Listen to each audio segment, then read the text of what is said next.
Effective stress principle. Effective stress principle का पूरा concept हम अभी स्टडी करेंगे, उस पर बेस्ड न्यूमेरिकल्स देखेंगे। उसके लिए हमें सबसे पहले 3 ये टर्म्स जो हैं ये पता होनी चाहिए कि ये क्या होती हैं। तो हम स्टार्ट करते हैं टोटल स्ट्रेस से। ठीक है, ये आ गया sigma, force per unit area. ठीक है, ये होता है force per unit area P/A। ये फॉर्मूला आपने देखा भी होगा पहले। ठीक है, अब अगर एक ये क्या है, अ सॉइल मास फुली सैचुरेटेड, एक ऐसा सॉइल मास जो कि फुली सैचुरेटेड है, सपोज ये है।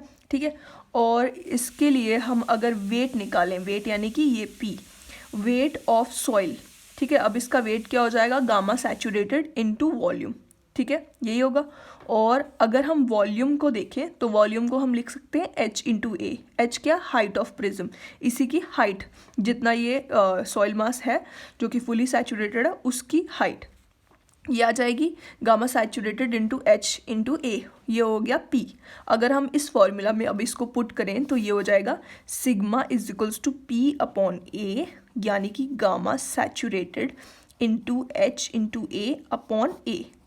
ए कैंसिल हो जाएगा और गामा सैचुरेटेड इंटू H, ये हो जाएगा सिग्मा। ठीक है, ये हो जाएगा सिग्मा यानी कि टोटल स्ट्रेस। ठीक है, सबसे पहले तो ये टर्म हो गई। इसके बाद सेकंड टर्म है पोर वाटर प्रेशर। पोर वाटर प्रेशर होता क्या है, ये वही मतलब जो वाटर प्रेजेंट होगा सॉइल के अंदर, उससे जो प्रेशर आएगा सॉइल के ऊपर उसको बोल देते हैं पोर वाटर प्रेशर। बट इसका जो अगर फॉर्मूला वाइज हमें देखना हो तो pressure due to pore water fill in the voids of the soil, और इसका फॉर्मूला हो जाएगा U is equals to gamma WH, यानी कि unit weight of water into H। ठीक है, H वही हाइट ऑफ प्रिज्म यानी कि जो सॉइल मास की हम बात करें उसकी हाइट। ठीक है, और इफेक्टिव स्ट्रेस क्या होती है, अब ये इफेक्टिव स्ट्रेस हमें हर एक न्यूमेरिकल में हर चीज़ में निकालनी होती है, ये अब हम थोड़ी देर में निकालेंगे। तो इफेक्टिव स्ट्रेस जो है वो क्या होती है, total stress minus the pore water pressure. ये है टोटल स्ट्रेस और ये पोर वाटर प्रेशर, इन दोनों को हम माइनस कर देंगे, हमें इफेक्टिव स्ट्रेस पता चल जाएगी। ठीक है, बट अगर हम देखें यहाँ पे sigma is equals to gamma saturated into H है, यानी कि ये gamma saturated into H minus gamma W into H है ना। इसकी वैल्यू आ जाएगी gamma saturated minus gamma W और H। इसको हम लिख सकते हैं gamma submerged gamma dash H। ठीक है, ये आ गया। अब ये फॉर्मूला इसका होता है, बट आपको याद क्या रखना है ये। ठीक है, ये मेन याद रखना है, इसी से हमने क्वेश्चन सॉल्व करने हैं। ये डायरेक्टली आपको अप्लाई नहीं करना है, बट ये दोनों आपको डायरेक्टली यूज़ करने हैं न्यूमेरिकल्स में। न्यूमेरिकल के हिसाब से आपको चीज़ें समझ आ जाएंगी।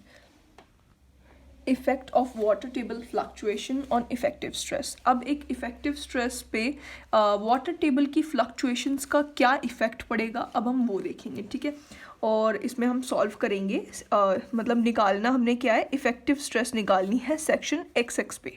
ठीक है, XX सेक्शन ये है।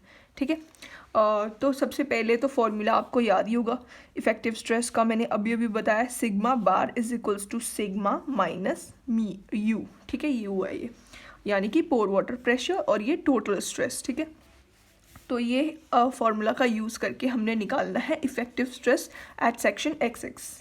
अब सिग्मा जो है यानी कि टोटल स्ट्रेस, सबसे पहले हम ये निकालेंगे। अब इसका फॉर्मूला हमने क्या पढ़ा था, sigma is equals to gamma saturated into H। ठीक है, यही फॉर्मूला पढ़ा है हमने, बट H क्या है, हाइट ऑफ सॉइल जो होगी। ठीक है, बट H हम ये फॉर्मूला हमने पढ़ा है, बट यहाँ पे अगर हम देखें ये पोर्शन जो है वाटर टेबल यहाँ पे है, गामा सैचुरेटेड यहाँ पे होगा, मतलब वाटर टेबल के नीचे सैचुरेटेड होगी, बट ऊपर सैचुरेटेड थोड़ी होगा, यहाँ पे तो गामा आएगा। तो अब हम सिग्मा की वैल्यू कैसे लिखेंगे, यानी कि टोटल स्ट्रेस की वैल्यू कैसे लिखेंगे।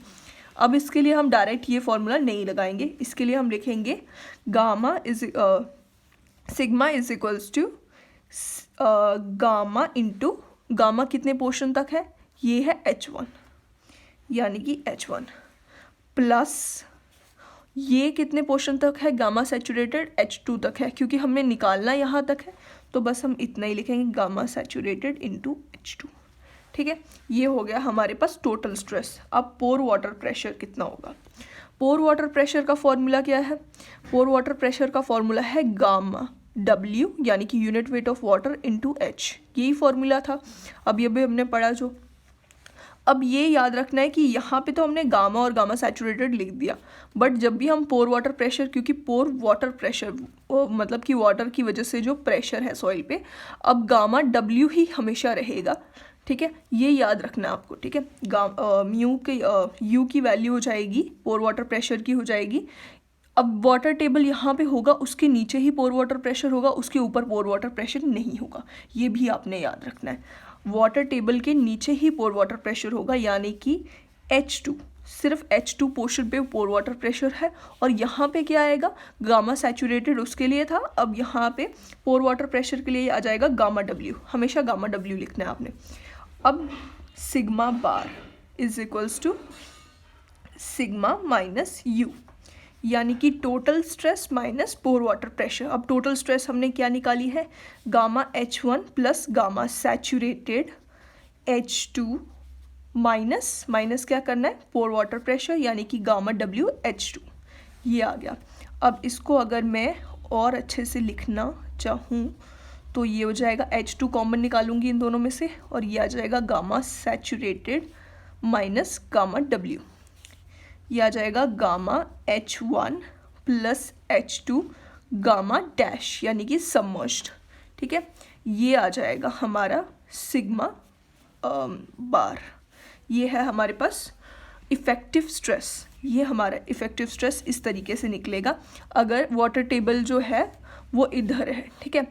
अब हम क्या सपोज करते हैं, अब हम सपोज करते हैं कि हमारा जो वाटर टेबल है उसको हम अब एक एक करके अप और डाउन करके देखेंगे कि क्या उससे मतलब इफ़ेक्ट क्या हो रहा है उसका। तो वाटर टेबल सपोज कि ग्राउंड तक जो है राइज कर जाता है, suppose water table rises to the ground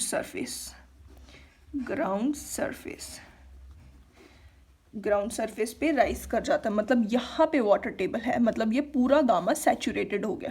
अब क्या होगा, अब ये जो हो जाएगा sigma bar is equals to, निकालना अभी भी हमें यहीं पे है, एक्स सेक्शन पे है, ठीक है। पहले तो sigma bar is equals to sigma minus U, अब सिग्मा की वैल्यू हो जाएगी gamma saturated into H1 plus H2, gamma saturated into H1 plus H2, या फिर इसको हम H1H भी लिख सकते हैं, ठीक है।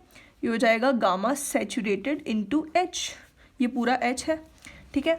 अब U की वैल्यू क्या होगी, पोर वाटर प्रेशर, अब क्या होगा कि वाटर टेबल यहाँ पे आ चुका है, तो मतलब पोर वाटर प्रेशर में हम ये वाली पोर्शन को भी इंक्लूड करेंगे, तो हो जाएगा गामा W, हमेशा इसके साथ गामा W आएगा, इंटू H1 प्लस H2, या फिर वही गामा WH, ठीक है, ये हो गया।